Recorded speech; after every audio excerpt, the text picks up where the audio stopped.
The Golden State Warriors offseason starts with a decision on Jonathan Kuminga's future. NBA insider Mark Stein reported on Monday, June 23rd, that the Warriors are seemingly certain to receive sign-and-trade approaches for restricted free agent-to-be Jonathan Kuminga. Speaking to reporters on Monday ahead of the 2025 NBA draft later this week, Warriors general manager Mike Dunleavy Jr. spoke at length about Kuminga's future. "I think we're in a good spot with it, honestly," Dunleavy told reporters. "We have the ability to bring him back. He's restricted. I think there will be good dialogue. I'd like to figure something out sooner rather than later. That would be great." But that's easier said than done in a depressed free agent market where only the Brooklyn Nets have the most cap room to tender a large offer sheet at Kuminga. The Athletic earlier reported that the Nets are not going to do that. "I also acknowledge, with restricted free agency, these things can drag out a little bit and take some time," Dunleavy added. "I think we feel pretty comfortable with who JK is as a player and what he can do for our organization. It's a main priority going into free agency." With Kuminga entering a pivotal offseason, he's blocked out the outside noise as he awaits what's next in his young career. The 22-year-old Warriors forward has limited who can comment on his Instagram account as he posted several photos of himself working out. Jonathan Kuminga seeks bigger role. In his final 4 games of the season, Kuminga averaged 24.3 points on 55.4% overall shooting and 38.9% from the three-point line. But his explosion came after Stephen Curry was sidelined to a strained calf. He was a DNP when the Warriors were healthy in the playoffs. Hoopshype's Michael Scotto reported on June 16th that Kuminga is looking for an expanded and consistent role moving forward. But Warriors coach Steve Kerr has made himself clear he can't do that with the current makeup of the team and their win-now window. "I've been asked to win," Kerr told the San Francisco Standard's Tim Kawakami on the TK show on Wednesday, May 21st. "And right now, he's not a guy who I can say, I'm going to play 38 minutes with the roster we have, Steph Curry, Jimmy Butler, and Draymond Green, and put the puzzle together that way and expect to win." 2 teams linked to Jonathan Kuminga. With the Nets out of the picture, 2 teams have emerged as potential landing spots for Kuminga. The Chicago Bulls and Miami Heat are 2 teams to monitor as potential sign-and-trade candidates for Kuminga, league sources told Hoops Hype. With that in mind, the Warriors have also not ruled out the possibility of retaining Kuminga, sources said, Scotto wrote. NBA insiders Mark Stein and Jake Fisher also reported the Heat's viability as Kuminga suitor. Maybe Miami, for example, would make a sign-and-trade run at Kuminga in the event that the Heat don't win the trade race to acquire the league's number 8 all-time leading scorer. Sources say Miami has registered a level of interest in Kuminga in previous transaction cycles, Stein and Fisher wrote on the Steinline Substack newsletter. The Heat lost out in the Durant sweepstakes. Will they now pivot to Kuminga? Jonathan Kuminga's impending free agency has dominated discussions surrounding the Golden State Warriors in recent weeks. The explosive forward is reportedly drawing interest from a handful of teams around the NBA. Still, Kuminga is a restricted free agent, meaning the Warriors still hold most of the cards. During a June 23rd news conference, general manager Mike Dunleavy Jr. discussed his hopes for Kuminga's free agency. "I think we're in a good spot with it, honestly," Dunleavy said. "We have the ability to bring him back. He's restricted. I think there will be good dialogue. I'd like to figure something out sooner than later. That would be great. I also acknowledge, with restricted free agency, these things can drag out a little bit and take some time. I think we feel pretty comfortable with who JK is as a player and what he can do for our organization. It's a main priority going into free agency." Despite his clear talent and long-term upside, Kuminga has struggled to cement himself in Steve Kerr's rotation. The explosive forward is often expected to plug gaps when players are out due to rest or injury.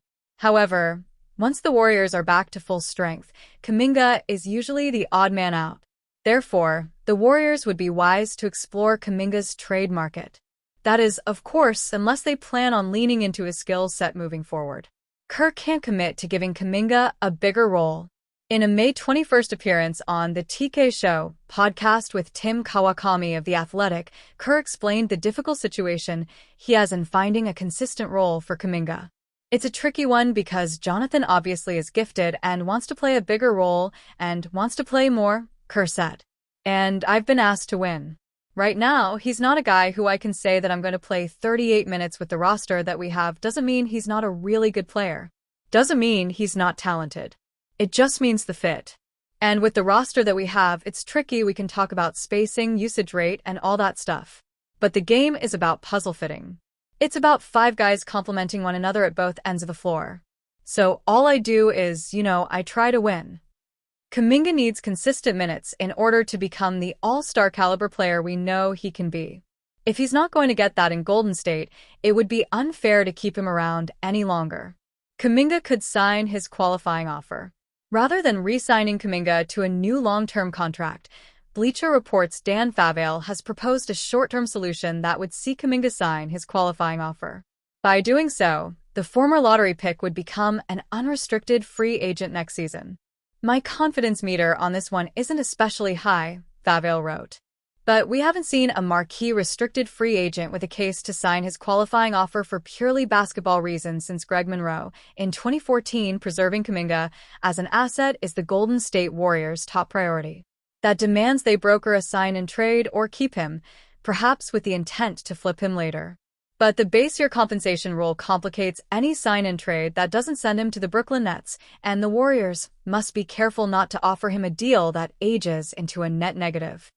By signing his qualifying offer, Kuminga could then be traded during the season.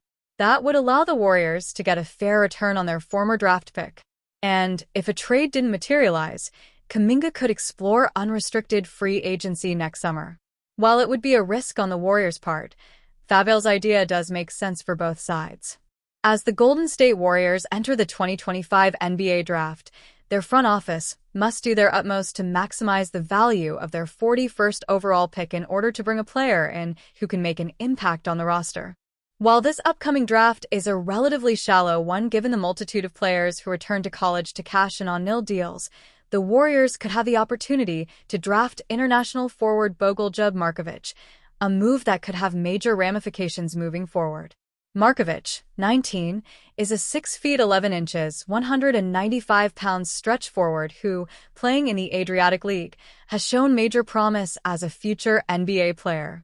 However, uncertainties in his draft stock could lead to a fall to the second round, enabling Golden State to steal the high-upside player in the draft. Bogoljub Markovic could fall just far enough for the Warriors. Markovic, through 32 games with Serbian team KK Megabasket this season, averaged 13.9 points, 6.9 rebounds, and 2.6 assists on 29.2 minutes per game. According to Kevin O'Connor, Yahoo Sports NBA analyst, Markovic is a modern stretch forward who also offers skill as a passer and post scorer. Markovic, in addition to his creative package in the post, shot 38.8% from three-point range last season, and his high release projects well to transfer to the NBA level. At the start of the draft cycle, many outlets and analysts were bullish on the young prospect, projecting him with a first-round grade.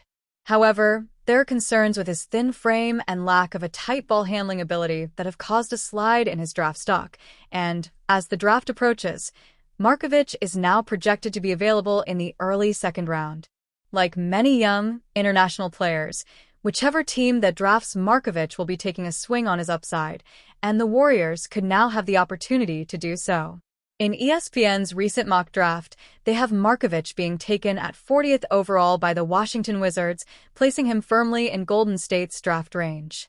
The Warriors have a stated need for a playmaking forward this offseason, and although Markovic does not necessarily fit the mold of the wing they are likely searching for, his passing abilities in the short pick and roll and in the post could certainly translate to the NBA level.